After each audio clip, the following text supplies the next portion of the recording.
Atoms bond with each other into molecules. These bonds are either ionic bonds or covalent bonds. However, what holds molecules together? We know from the definition of states of matter that gas molecules are flying around inside their container, but that liquids and solids have a much more independently defined structure. In fact, a solid is a tightly packed collection of molecules that are stuck together. This stickiness is the result of intermolecular forces. Unlike the bonds between atoms that form molecules, the intermolecular forces between molecules are weaker types of bonds. They can be thought of as attractions or repulsions caused by the molecule structure and how those structures interact. First, we will consider two types of intermolecular forces. These are dipole-dipole interactions and dispersion forces. A dipole occurs anytime there is a separation of charges.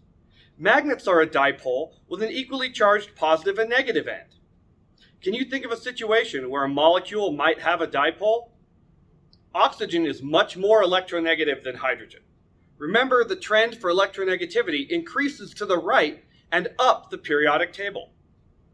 Oxygen has a higher Z effective and thus more electron affinity. When oxygen and hydrogen create a bond by sharing electrons, that sharing isn't exactly even. The oxygen is more electronegative, so it causes the electrons to spend more time around it than they do around the hydrogen. If we draw an arrow to represent the direction that the electrons are being pulled, it will look like this. We call this arrow a dipole moment. The result of this pulling of electrons is the formation of magnetic poles, or charges. The electrons creating a slightly negative charge on the oxygen and a slightly positive charge on the hydrogen.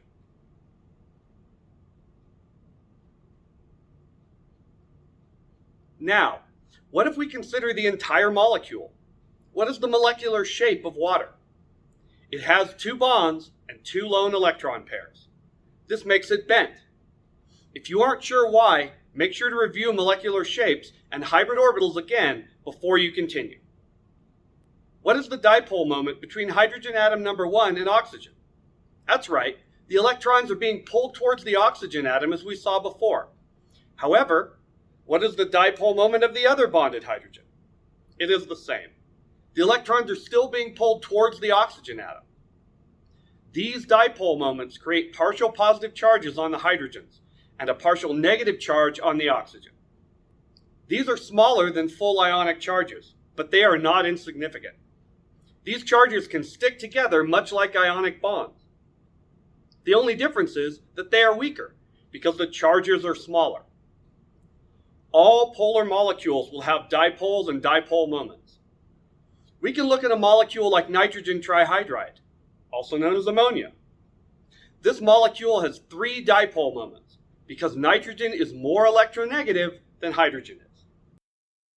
This means ammonia also has tiny charges that can create intermolecular bonds with itself. Hydrogen bonds are just dipole-dipole interactions where a hydrogen atom is trapped between 2 highly electronegative atoms, like oxygen, nitrogen, or fluorine. Water is very good at forming hydrogen bonds, and therefore it is liquid at room temperature and not a gas. Hydrogen bonds also give water its surface tension and causes ice to expand when it freezes. Without hydrogen bonding, life on Earth as we know it wouldn't be possible. Next, we will look at dispersion forces, also called London dispersion forces. The polar molecules that we have been looking at have permanent dipole moments caused by the electronegativity of each of the atoms. However, if we look at a molecule like pentane, we can see that it has no permanent dipole moment because carbon and hydrogen do not form polar bonds.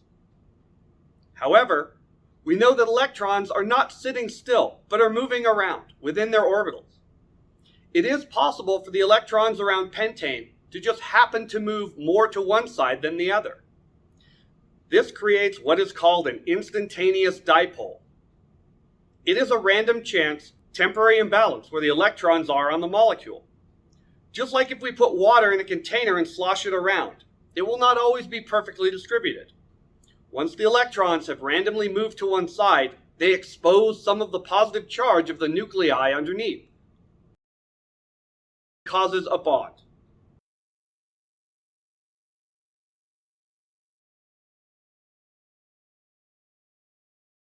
Additionally, the longer the molecule, the more dipole moments can interact with molecules around it, increasing the strength of dispersion force.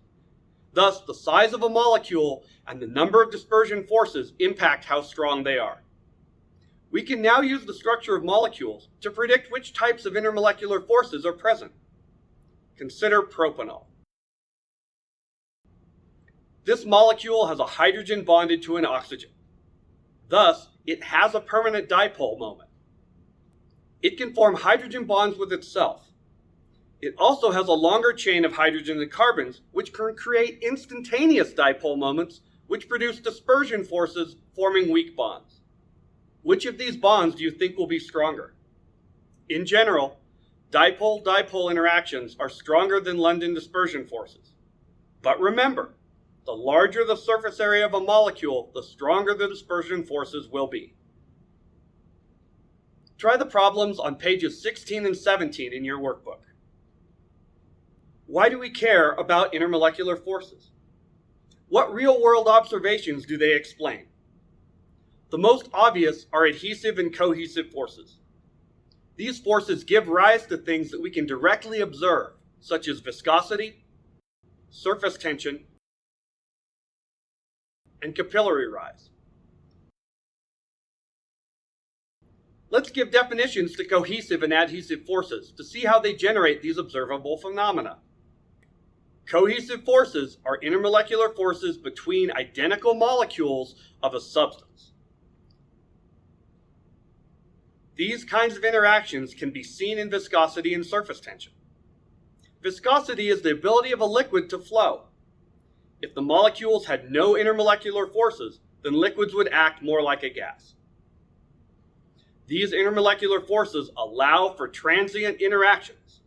The strength and length of these interactions results in the viscosity, or flow rate, of a fluid. Molasses has stronger intermolecular forces than water, and thus flows at a slower rate.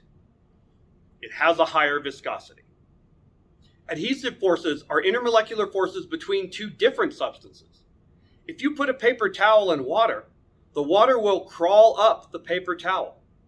This is capillary rise. The water molecules are being pulled up the towel by the adhesive forces between the water molecules and the molecules of the paper towel.